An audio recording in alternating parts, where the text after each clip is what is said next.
Dwight, you're one of the longer tenured guys here now. Mark's not here. Does it feel any different from a day-to-day process, any of it, with him being gone? The way I see it, I've been here, like you said, for quite some time, and I think each season we as an organization, as a team, and the guys that are carrying over to the next season, we learn a lot, and we try to take those things and evolve each season. So it's kind of a tough question to answer because there's a lot of moving parts. Obviously, seeing Mark on a regular basis, that's a difference. But I think we're evolving in a lot of ways, trying to improve and find ways to win a championship. And that's in so many different facets of what we do and how we behave and how we've been moving on a day-to-day basis. So there's definitely a lot of change, and he's missed. He was great to see him on such a regular basis, but I think he's still there if we need him, and he's still, able to lend a hand in whatever way he wants to see us be successful still. So I don't know if that answers your question, but I think every season is a lot different from the season before. Dwight, I have a similar question, a little bit differently framed. Of course, you've been on this team a long time. You've seen this team chase big name star free agents and fail in the past.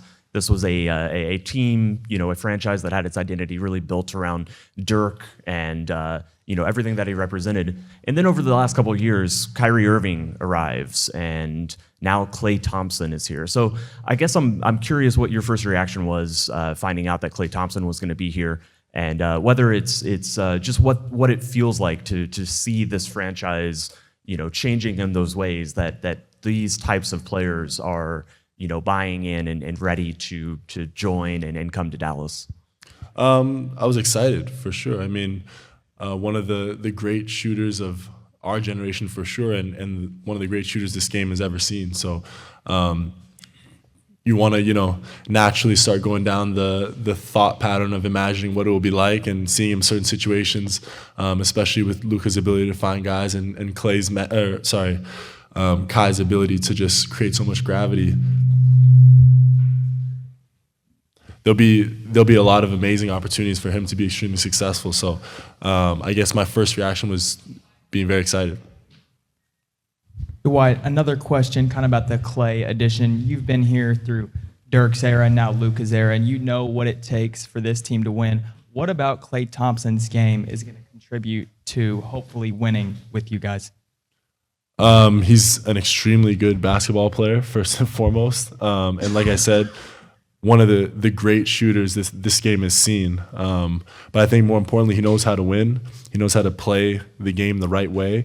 And he's able to be effective in a lot of different situations. I think Luka's going to makes it easy for everyone, first and foremost. So his ability to capitalize on those opportunities is going to be extremely exciting, and it's going to create a lethal weapon on the court that's going to just create even more space for guys to operate. But he's been there before, and I think having that experience at the level that he's had, which is rare in terms of, generationally, in terms of winning, it's something that we can all take from on an organizational level. But X's and O's, I think it speaks for itself, but I think there's a lot of intangibles he's going to bring to the organization that's going to really help us be successful. Dwight, your team thought they could win the championship last season. You had that confidence, and by adding Klay, Najee, Quentin, Spencer's back, what does this team have this year that they didn't have last year? Every season is different. You know what I mean? And it's a long road to figure out, how things are going to play out. But I think we're extremely confident with the group we have right now, and I think that confidence is going to continue to grow. Like I heard Kai said, we're very fortunate to have the group that we have day one, so we can kind of, get on the same page from the beginning and figure things out sooner than later and find that rhythm, because it does take time. There's going to be ups and downs, and we're going to have to figure this thing out together. But we're very excited with the group we have and looking forward to this season. Chris Henderson, CNO.com. So obviously, long season last season, championship run. You immediately go to the Olympics. You got a chance to compete for your country. Can you talk about that experience and how was that for you? Yeah, it was an incredible experience, first and foremost. I think it's it's really an honor to represent your country at any level. But for me, that was a dream of mine to compete in the Olympics. That on that big stage, since I can remember, since I started playing for the national team. So over my tenure with the Canadian national team, there was a lot of missed opportunities, we'll call them, to live out that dream. So to be able to finally get there and in the way we did with the group that we had was extremely special. So it's definitely a bucket list thing for me in life, as well as sport. And I was very fortunate, very grateful to have had that experience. Right here in the front, Valencia King with Real Talk Sports. Thank you for your time this morning. Non-basketball question. What was the most enjoyable part of your summer, non-basketball related? Most enjoyable part of my summer, non-basketball. So we're breaking it down to like 10 days. Basically, right?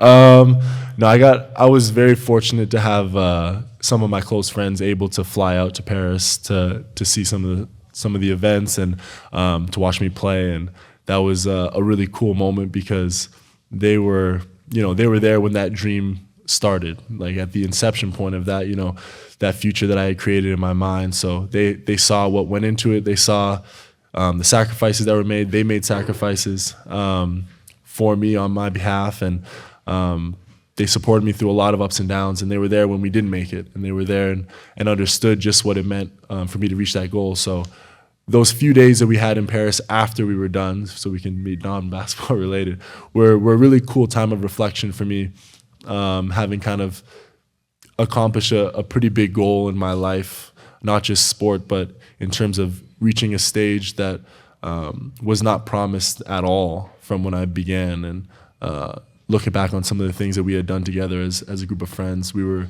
very grateful. So it was a good few days of reflection.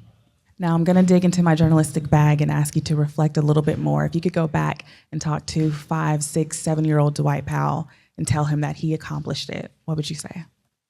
What would I say to him? To the younger you. To the younger you, because you said this is something that you have been wanting to do. It's a dream that's been fulfilled now. When you think about when you first pick up the basketball, right? It's just a dream, but now it's actually accomplished. What would you say to the younger you? Honest answer, I'm very fortunate for what I've accomplished. And I think, the power of belief and thought knows no bounds. So I would tell that 5-year-old version of me to dream bigger. I think the dream I had back then seemed impossible. And part of that reflection looking back was not shock, but it was a really interesting feeling of having accomplished something that I didn't think was possible for a long period of time. Now, obviously, once I got older and made university and played in the NBA, the dream became more clear and the path showed the work. The work showed where the path would lie. But to that, 5, 6, 7, 8, 9-year-old kid who's just another kid, I would say, hey, you can do whatever you want. So dream as big as you can. Awesome. We got to let Dwight run.